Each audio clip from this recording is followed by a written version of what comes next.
اعوذ جی جی باللہ من الشیطان الرجیم، بسم اللہ الرحمن الرحیم۔ ناظرین، جیسے کہ آپ جانتے ہیں کہ ذی الحج کا مہینہ جو ہے وہ پہنچا ہے، اور تمام عازمین حج جو ہے وہ حج کی ادائیگی کے لیے جوک در جوک جو ہے وہ خانہ کعبہ اور سعودی عرب کا رخ کر رہے ہیں۔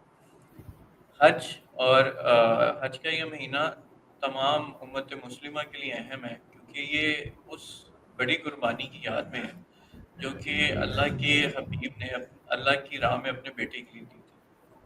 ہم آپ جس طرح جانتے ہیں کہ میرا ایک مسلسل سلسلہ رہا ہے کہ میں بہت سے ایسے سوال پوچھتا ہوں علماء کرام سے، جن کو اکثر ہی وہ ویل لفٹ کرنے کی کوشش کرتے ہیں، یا جن کا سوال اس سبب میں بڑھ سکتا ہے کہ بہت سارے لوگوں کو یہ مناسب نہ گزرے۔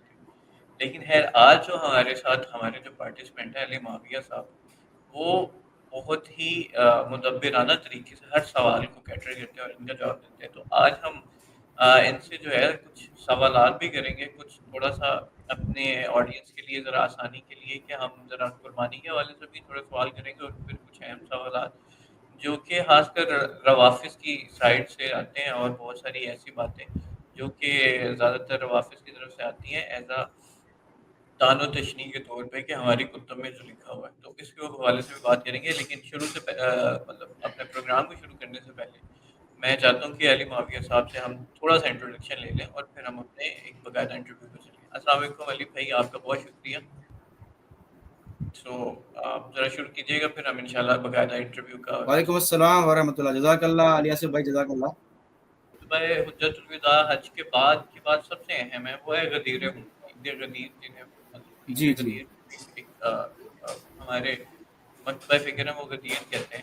تو عید غدیر سے ریلیٹڈ یا غدیر ہم سے کے حوالے سے یہ ایک بہت بڑی بات کی جاتی ہے کہ غدیر ہم جو ہے وہ جی اعلان خلافت تھا حضرت علی کرم اللہ وجہ کی۔ تو آپ کے خیال میں یہ اس کی حقیقت کیا ہے؟ کیا وہ واقعی خلافت کا اعلان تھا؟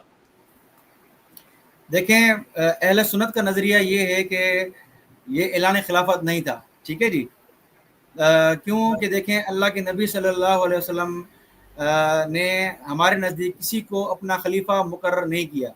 بخاری کی روایت ہے کہ سیدنا عمر رضی اللہ عنہ فرماتے ہیں کہ اللہ کے نبی صلی اللہ علیہ وسلم نے خلیفہ منتخب نہیں کیا، اور یہی روایت اما عائشہ صدیقہ رضی اللہ تعالیٰ عنہ سے بھی ہے کہ اللہ کے نبی نے اپنا کوئی خلیفہ مقرر منتخب نہیں کیا۔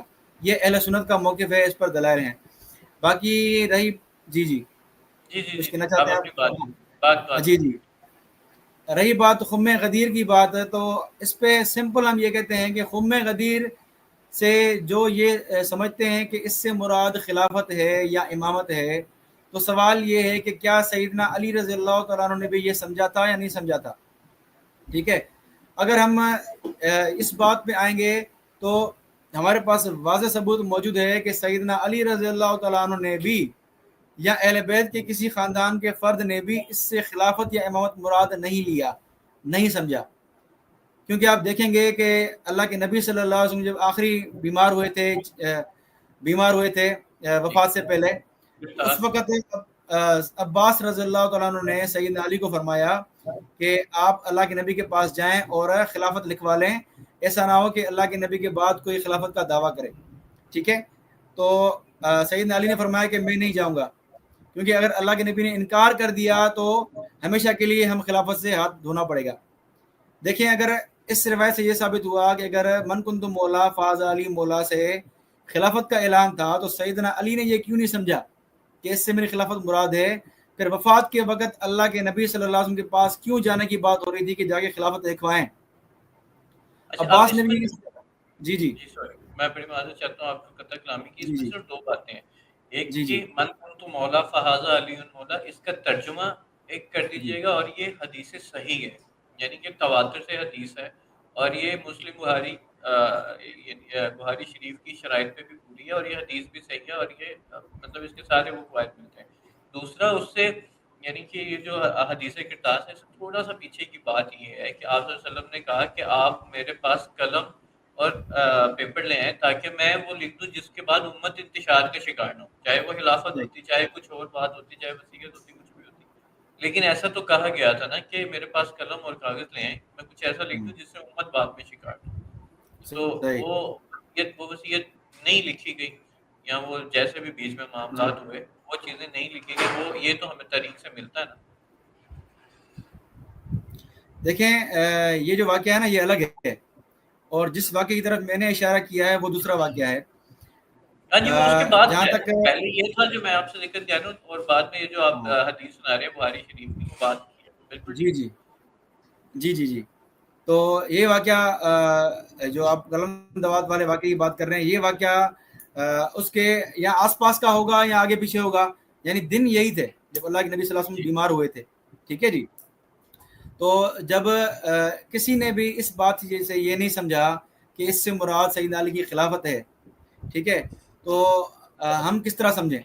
اور دوسری بات، من کنتم مولا کا ترجمے کی بات کی آپ نے، تو اگر اس حدیث کے سیاق و سباق سے ہم دیکھیں گے، من کنتم مولا فاز علی مولا، جس کا میں مولا اس کا علی مولا. اب مولا کی معنی میں بھی یہاں جھگڑا ہوتا ہے کہ مولا کا صحیح معنی کیا ہے. ہمارے علماء نے محدثین نے مولا کا معنی لیا ہے محبوب کے اور پیارے کے. ٹھیک ہے جی. ملا علی قاری نے مشکات کی شرح مرکات میں واضح لکھا ہے کہ اس سے معنی محبت ہے اور پیار ہے. ٹھیک ہے جی. تو جس کا میں محبوب ہوں اس کا علی محبوب ہے. ٹھیک ہے. اس کا معنی یہ تمام بہترین ہے. کیوں کہ پھر آگے آپ الفاظ دیکھیں، اللہ والی من والاہ و عاد من آداہ، اے اللہ تو اس سے محبت کر جو علی سے محبت کرے، تو اس سے نفرت کر جو علی سے نفرت کرے. ٹھیک ہے. تو یہاں ہم دیکھیں گے کہ ولی کا معنی دشمنی کے مقابلے میں آیا ہے. ٹھیک ہے. جب دشمنی کے مقابلے میں معنی آیا ہے تو اس کا معنی کیا ہوگا؟ دوستی ہوگا. کیونکہ دشمنی کے مقابلے میں کیا آتی ہے؟ دوستی آتی ہے، اور محبت اور پیار آتا ہے. ٹھیک ہے جی. تو محبت ہی جی معنی لیں گے ہم. کیا میں یہاں پہ آپ سے ایک سوال یہ پوچھ سکتا ہوں کہ آپ صلی اللہ علیہ وسلم کو وہاں پہ سب کے سامنے یہ اعلان کی ضرورت کیا پڑی کہ حضرت علی سے محبت کرو؟ کیا اس وقت جو ہے مسلمانوں کے درمیان یہ تفرقہ تھا، یا حضرت علی کو لے کے لوگوں کے اندر تحفظات پائے جاتے تھے جو آپ صلی اللہ علیہ وسلم نے کہا کہ علی سے محبت کرو؟ جی ہاں، دیکھیں الیاس بھائی، اس کا پس منظر تھوڑا بہت محدثین نے جو لکھا ہے وہ یہی ہے کہ صحابہ کرام کا کچھ اختلاف ہو گیا تھا سیدنا علی رضی اللہ تعالیٰ عنہ سے یمن کے وقت. اور ایک صحابی کا نہیں، کافی صحابہ کرام کا اختلاف تھا. ایک واقعہ حضرت بریدہ سے ہے کہ حضرت وہ بریدہ لونڈی کا سے. واقعہ تھا. جی جی. اور ایک واقعہ حضرت عمران بن حسین رضی اللہ عنہ سے ہے، اور وہ واقعہ تھا یعنی اونٹ کا، کہ جو خمس میں اونٹ ملے تھے اس کی سواری کا واقعہ تھا کہ بھئی ہمیں سوار ہونے دیں.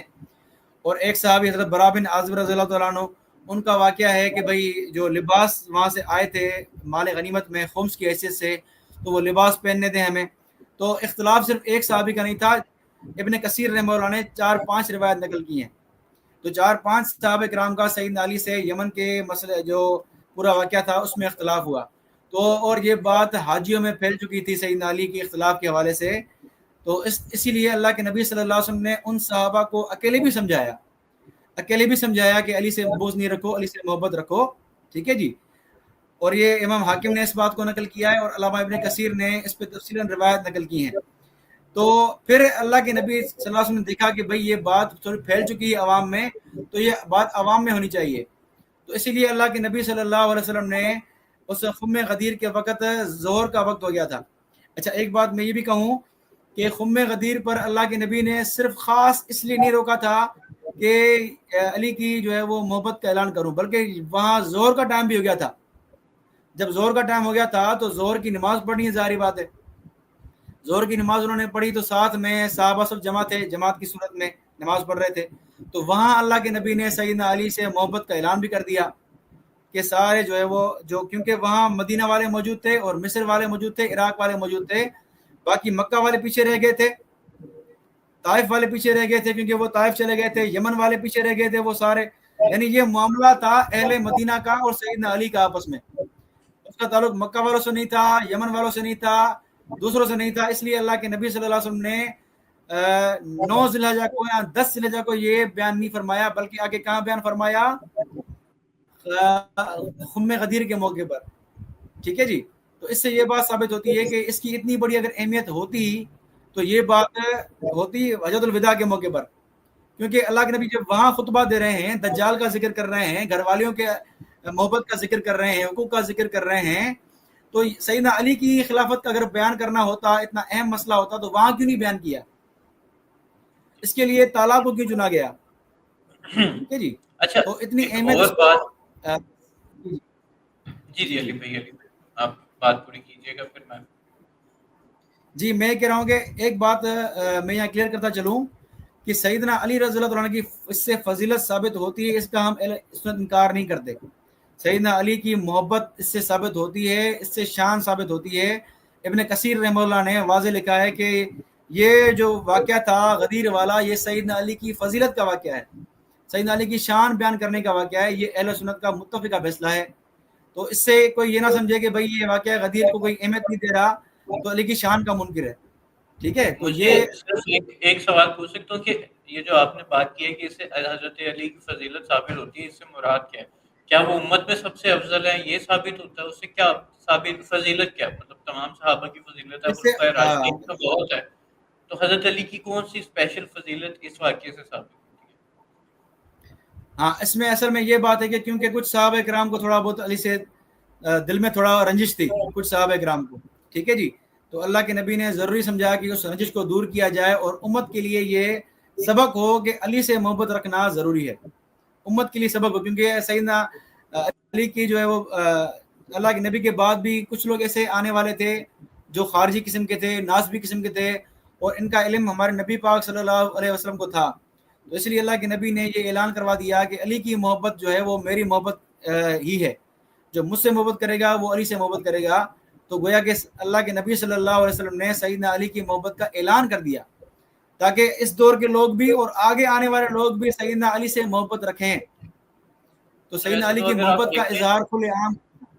جی سوری میں آپ کی بات کو کاٹ رہا ہوں، ویسے تو اگر آپ دیکھیں تو آپ صلی اللہ علیہ وسلم کے پردہ فرمانے کے پورے 220 سال کے اندر جو ہے وہ حانواد رسول تمام ہی جو ہے نا وہ ان سب کو ختم کر دیا گیا. تو یہ بات تو آپ نے بالکل وجہ فرمائی ہے کہ آگے آنے والا خارج کا فتنہ بہت اہم تھا. اچھا، اس کے بعد اگر آپ غدیر خون کے حوالے سے دلائل کو اگر آپ اس طرح کہتے ہیں تو اس کے بعد جب 6 مہینے کے بعد حضرت علی نے سوشل انٹریکشن شروع کی، لوگوں سے بات چیت شروع کی، تو انہوں نے حضرت ابو بکر جو خلیفہ اول تھے اور جی تمام امت مسلمہ کے نائب تھے اس وقت، انہوں نے ایک خط لکھا انہیں، اور ان کو یہ یعنی کہ ان کو یہ ریکویسٹ بھیجی یا ان کو حکم یا کچھ بھی آپ اس کو جیسے بھی کہہ لیں کہ آپ میرے پاس آئیے گا اور اکیلے آئیے گا. اس خط کا مطلب یہ تھا.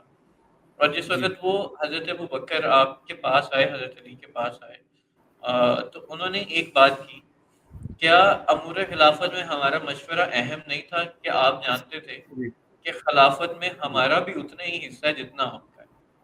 تو صحیح. یہ بات بھی تو ملتی ہے نا کہ آپ جانتے تھے کہ خلافت میں ہمارا حق کیا ہے. یہ بھی آپ کو ہاں، مسلم اصل بخاری میں کی. یہ بخاری میں جی جی جی جی جی بخاری میں یہ روایت ہے، بخاری میں یہ روایت ہے. اور یہ پوری آپ اگر آپ بات دیکھیں گے تو یہ بات پوری منقول ہے امام زہری رحمہ اللہ سے. ٹھیک ہے جی، تو یہ امام زہری کی اپنی ذاتی رائے ہے. اس کے اگر برعکس ہم دیکھیں صحیح روایات موجود ہیں. حاکم کی روایت ہے، حاکم کی صحیح سند سے روایت موجود ہے، بخاری مسلم کی شرط پر ہے، اس کو علامہ ذہبی نے بھی صحیح کہا ہے.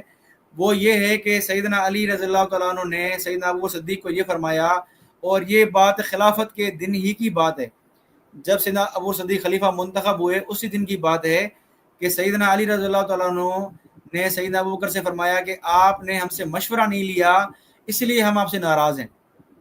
اور سیدنا علی آگے یہ الفاظ فرماتے ہیں کہ اے ابو بکر، آپ ہم سے خلافت کے حقدار ہیں اور ہم آپ کی فضیلت کے منکر نہیں ہیں، اور اللہ کے رسول صلی اللہ علیہ وسلم نے آپ کو نماز کے لیے ہمارا امام بنایا ہے، تو آپ اس کے خلافت کی زیادہ حقدار ہیں. لیکن ہم صرف دکھ اس بات کا ہے کہ آپ نے مشورہ نہیں لیا ہم سے. یعنی سیدنا علی اور زبیر رضی اللہ تعالیٰ عنہ کو جو ناراضگی تھی وہ صرف مشورے کی تھی، باقی خلافت کی حقدار وہ سیدنا ابوبکر صدیق کو سمجھتے تھے. اسی روایت میں جس کا آپ ذکر کر رہے ہیں بخاری کی روایت میں، اسی میں یہ الفاظ ہیں کہ جو فضیلت آپ کو اللہ نے دی ہے ہم اس کا انکار نہیں کرتے. اس میں یہ الفاظ بھی ہیں بخاری کی روایت میں. تو اس سے یہ ثابت ہوا کہ سیدنا علی رضی اللہ تعالیٰ عنہ سیدنا ابوبکر صدیق کی خلافت کے منکر نہیں تھے، وہ صرف یہ چاہتے تھے کہ ہم سے مشورہ لیا جاتا، بس یہ بات تھی، اور کوئی منکر بات تو نہیں میں تھی. نے کہا بھی تو نہیں ہے مشورے میں صرف ناراضگی تھی، باقی تو سیدنا علی.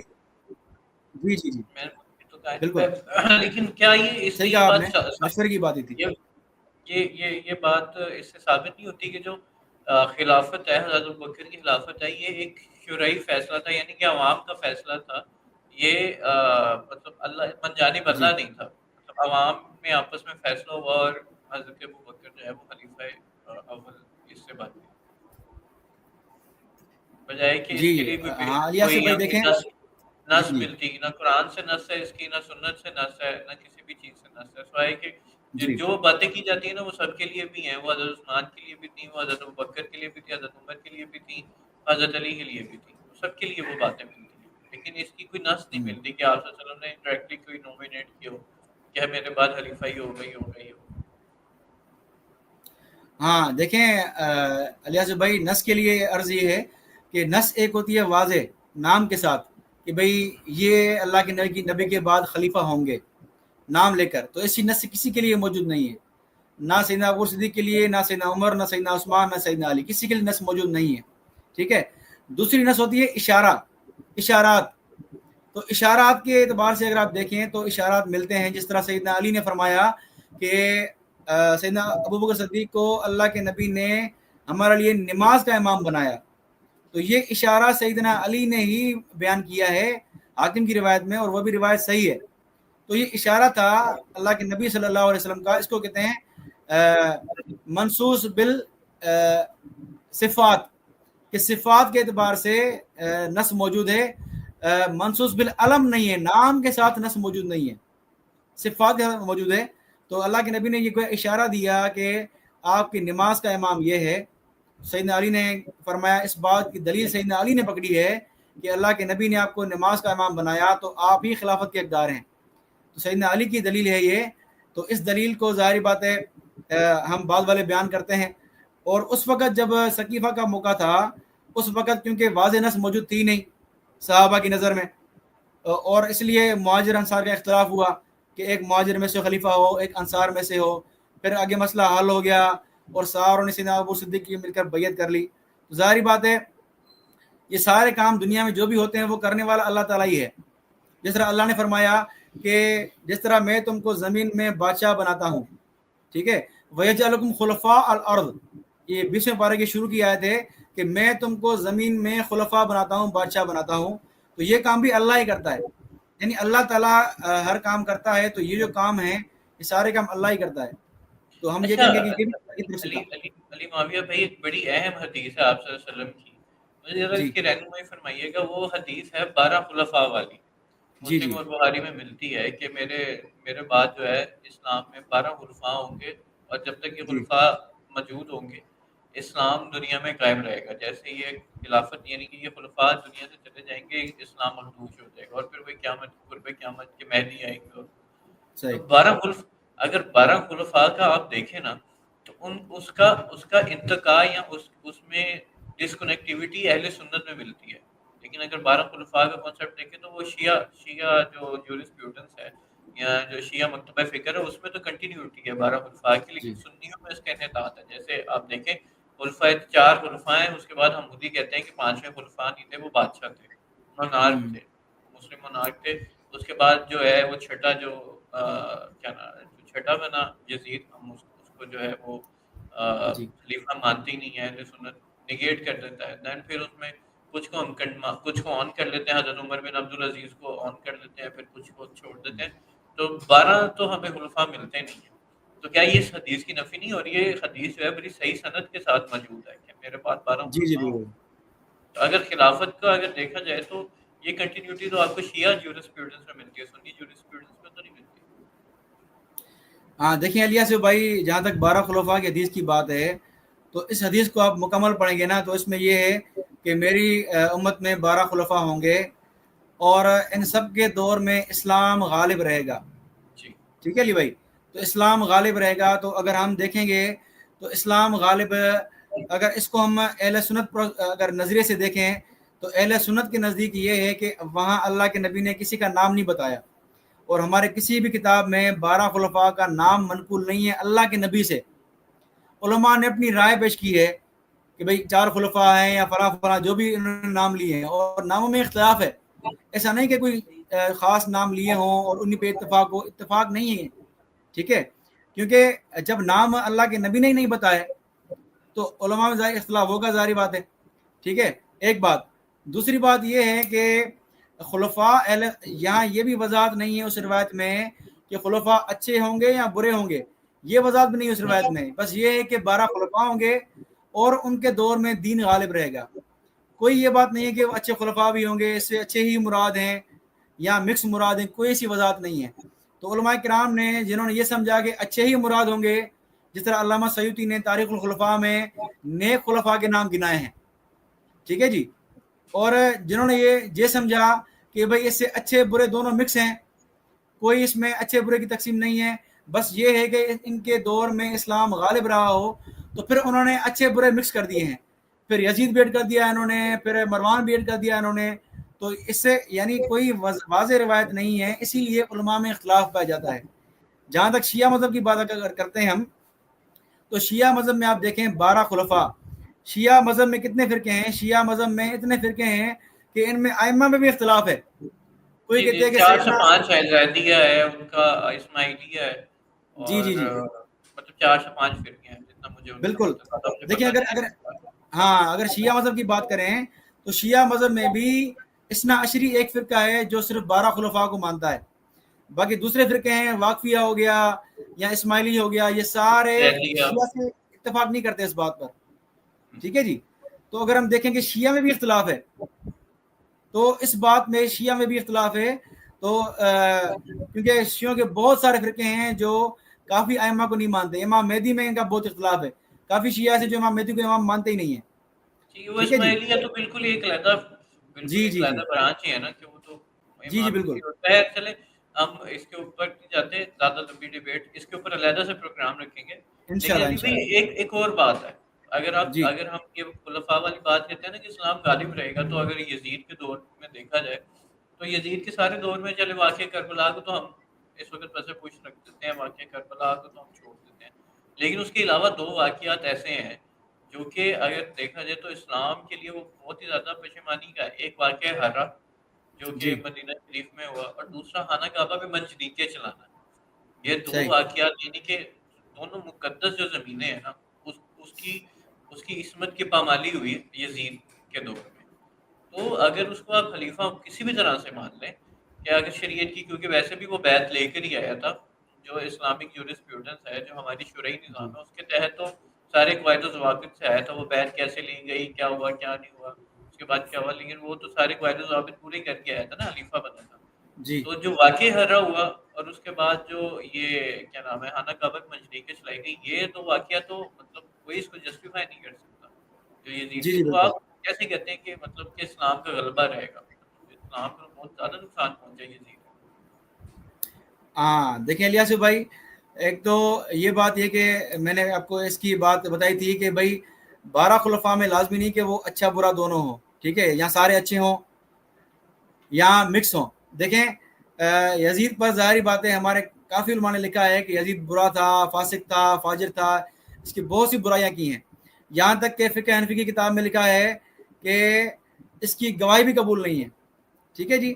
تو یزید پر علماء اہل سنت نے بہت تنقید کی ہے اور اس کو برے خلفاء میں شمار کیا ہے، ٹھیک ہے، اس کو برے خلفاء میں شمار کیا ہے۔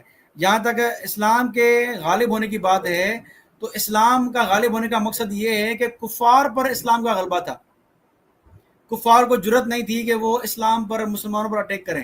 باقی اندرونی مسائل جو اسلام کے ہیں، جو یزید نے جو کام کیے، آپ نے جو 2 مثالیں دی ہیں، واقعہ ہررا والا جہاں خانہ کعبہ پر جو اس نے حملہ کیا، یہ دونوں واقعی ایک بدترین مثالیں ہیں امت مسلمہ کی، اس میں کوئی شک نہیں ہے، ٹھیک ہے، اس کی جتنی برائی کی جائے، مذمت کی جائے، کم نہیں ہے، ٹھیک ہے جی، کم ہے۔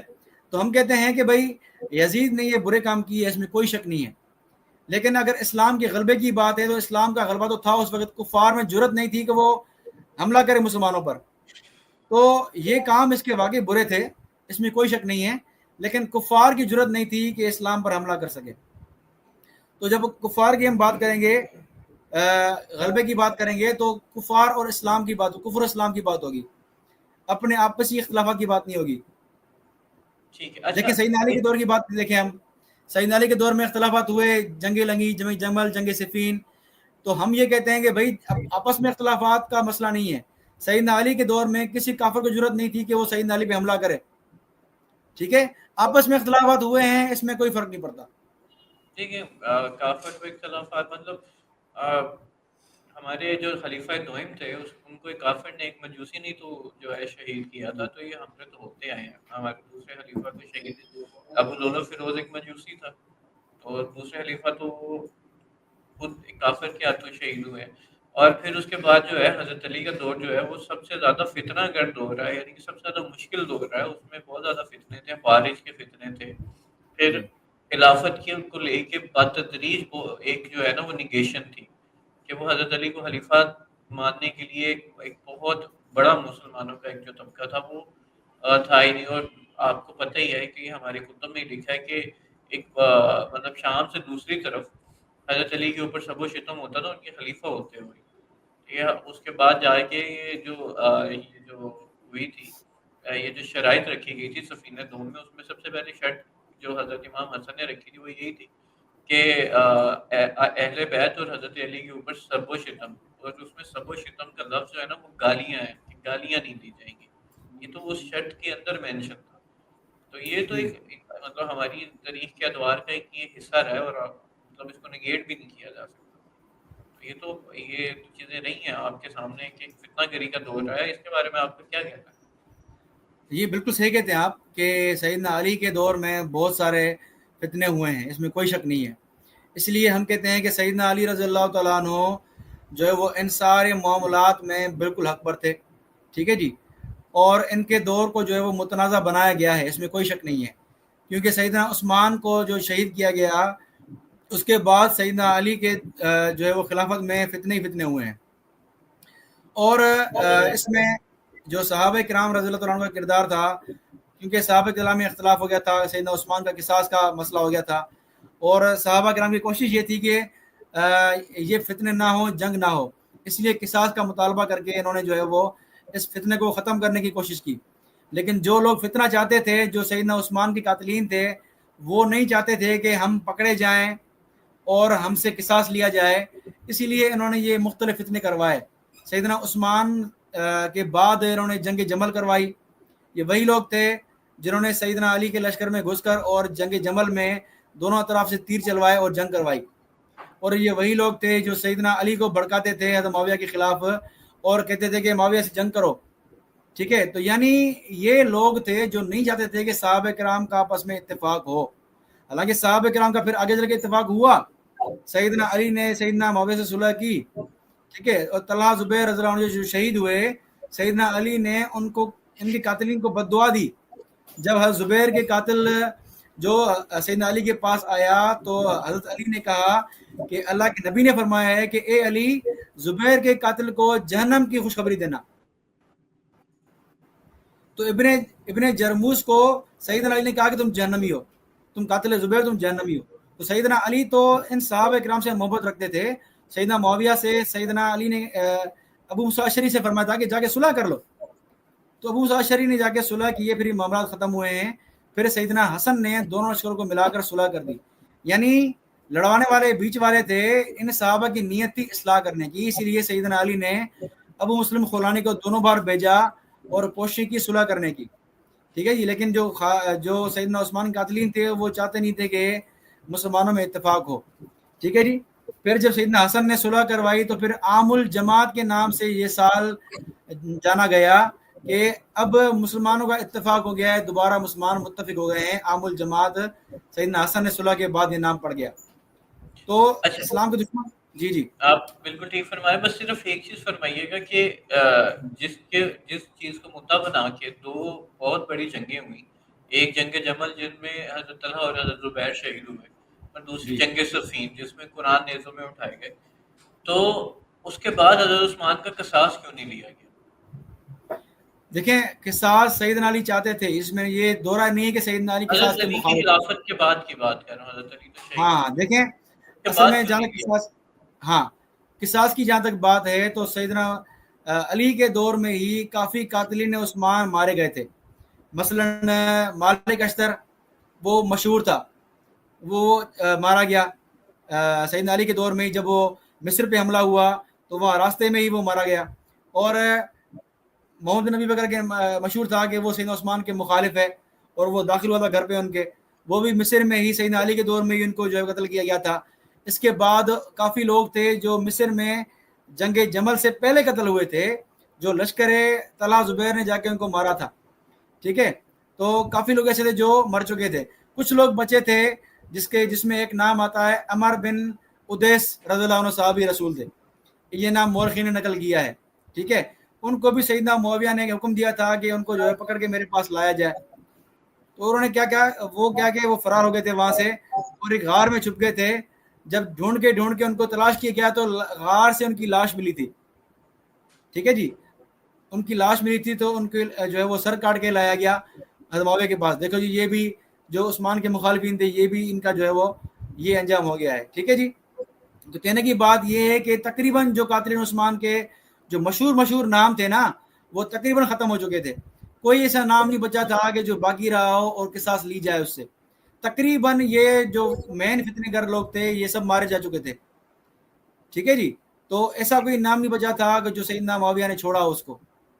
ٹھیک، بس تقریباً مارے جا چکے تھے.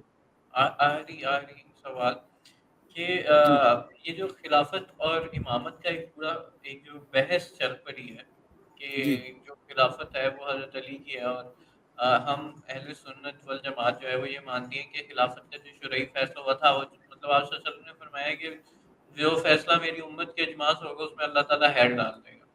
تو جو خلافت کا فیصلہ ہوا، تو آپ کے خیال میں یہ پوری کی پوری لڑائی ہو رہی ہے، دو اتنے بڑے سیکسی اور سنی کیوں مار رہے ہیں؟ اچھا، خلافت کا فیصلہ، یہ جہاں تک آپ نے جو سوال کیا، جو میں سمجھا ہوں کہ شاید آپ نے یہ سوال کیا کہ خلافت کا فیصلہ اللہ کے نبی نے کیوں نہیں کیا. آپ یہ سوال کرنا چاہ رہے ہیں؟ میں یہ کہہ رہا ہوں کہ یہ جی جب جی خلافت آپ صلی اللہ علیہ وسلم کی ایک حدیث ہے نا کہ جس میں میری امت کا اجماع ہوگا، جو متفقہ فیصلہ ہوگا میری امت کا، اللہ اس میں خیر کا عنصر پیدا کر دے گا. جی جی جی جی جی جب خلافت لوگوں نے آپس میں ڈیسائیڈ کر کے، یعنی کہ جو شورا تھی اس نے ڈیسائیڈ کر کے خلافت لے لی، تو پھر یہ دو جی جی جماعتیں کیسے پیدا ہوئی، شیعہ اور سنی، جو آج ہاں، 1600 سالوں سے چلی آ رہی. جی جی جی. اصل میں شیعہ جو لفظ ہے نا، وہ سیدنا عثمان کی شہادت کے بعد ہی استعمال ہوا ہے. اس سے پہلے شیعہ کا لفظ تھا ہی نہیں کسی میں بھی. اس دور میں شیعہ کا تقسیم تھی، سیاسی تقسیم تھی. شیعہ نے علی اور شیعہ نے عثمان. تو شیعہ نے عثمان کہا جاتا تھا. جنگ جمل جو طلحہ زبیر والوں کو، ان کو شیعہ نے عثمان کہتے تھے. یا حضرت معاویہ والوں کو جو قصاص کا مطالبہ کر رہے تھے، عثمان رضی اللہ عنہ کا. اور شیعہ نے علی کہتے تھے جو سیدنا علی کے ساتھ تھے. تو یہ تقسیم یہاں سے شروع ہوئی ہے. پھر آگے چل کے یہ ایک مذہب کی صورت انہیں اختیار کی ہے اس نے. پھر آگے چل کے سیدنا علی کے بارے میں انہوں نے ایک مذہب اختیار کی ہے کہ سیدنا علی پہلے خلیفہ ہیں، سیدنا علی جو خلافت کے حقدار تھے. یہ عبداللہ بن سبا نے یہ ساری باتیں پھیلائی ہیں، اور یہ بات شیعہ سنی دونوں کتابوں میں موجود ہے. فرق الشیعہ میں یہ واضح بات موجود ہے، یہی بات موجود ہے کہ عبداللہ بن سبا یہ پہلا شخص تھا جس نے سیدنا علی کی خلافت کا اعلان کیا کہ علی پہلے خلیفہ ہیں، اور صحابہ کرام پر تبرہ شروع کیا اس نے، شیخین پر، ابوبکر عمر رضی اللہ عنہ پر. یہی بات ابن کثیر نے اور دوسرے مورخین نے لکھی ہے. تو اسلام میں سیدنا عثمان کے بعد ہی یہ تقسیم شروع ہوئی ہے، اور شیعہ آگے چل کے ایک مذہب بنا ہے. اس سے پہلے کوئی تقسیم نہیں تھی. اس سے پہلے جو بھی لوگ تھے سیدنا علی کے ساتھ ہی کیوں نہ ہوں، چاہے عمار ہو، چاہے سارے صحابہ ہوں، وہ سیدنا عثمان کا، صحابہ کرام کا ادب کر رہے تھے. یہاں تک کہ حضرت عمار کے سامنے کسی نے اما عائشہ کو برا کہا، تو عمار نے کہا کہ تم عائشہ کو برا کہتے ہو جو نبی کی پیاری بیوی ہیں.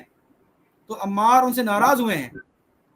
ٹھیک ہے جی. اور یہ جو اپنے آپ کو شیعہ کہتے ہیں، وہ سیدنا عمار کو شیعہ نے علی میں سے کہتے ہیں. تو جو شیعہ نے علی میں سے عمار ہیں، وہ تو اما عائشہ کا ادب کر رہے ہیں. تو جو پہلے کے شیعہ تھے شروع کے، وہ سیاسی شیعہ تھے، مذہبی شیعہ نہیں تھے. پھر آگے چل کے تقسیم ہوئی ہے مذہبی. مذہبی شیعہ. علی بھائی بہت شکریہ، آپ نے تمام سوالوں کا بڑا مدلل طریقے سے جواب دیا. جزاک انشاءاللہ ہم اللہ علیہ. کوشش کریں گے کہ اس ٹاپک پہ ایک مناظرہ رکھا جائے اور ایک نشست رکھی جائے، انشاءاللہ تاکہ فریق انشاءاللہ. مخالف بھی ہو تو وہ اس کے کوئی کاؤنٹر نیریٹو دے سکے. آج کے شو سے جی مجھے جی دیں بالکل. اجازت. انشاءاللہ جزاک اللہ. دوبارہ ایک نئے ٹاپک اور نئے شو کے ساتھ حاضر ہوں گے. علی بھائی آپ کی آمد انشاءاللہ. کا بہت شکریہ. فی امان اللہ. جزاک اللہ. اللہ خوش رکھے آپ.